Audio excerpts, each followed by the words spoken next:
लिएर ल्याएको छु, त्यो तपाईँहरूको माझ प्रस्तुत गरेर यहाँबाट सुन्नेछु।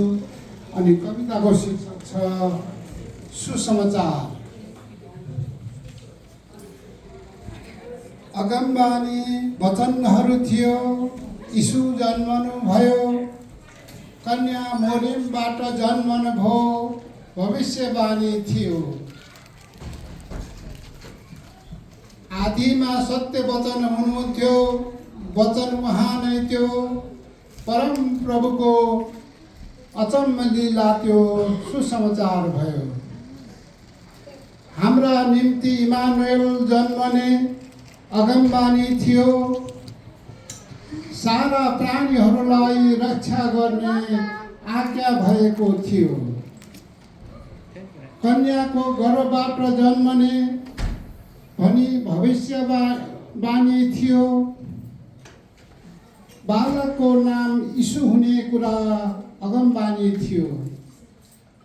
अगमवक्ताको यो वचन थियो, सत्य साबित भयो, सुन्दर धरतीमा जन्म लिनुभयो, आश्चर्य कर्म भयो। आश्चर्य काम गरी देखाउनु भयो, अवतारी रूप थियो, संसारमा अगाप्य प्रेम दिनुभयो, सुन्दर शान्त भयो।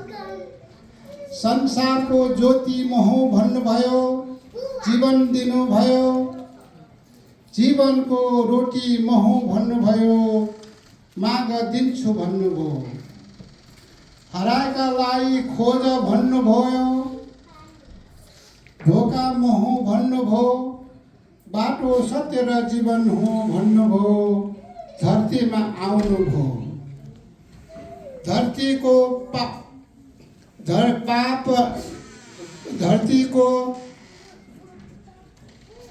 पाखामा दुःख कष्ट थियो, सन्देश दिनुभयो, चारैतिरबाट ढोका खोल्नुभयो, आशिष दिनुभयो।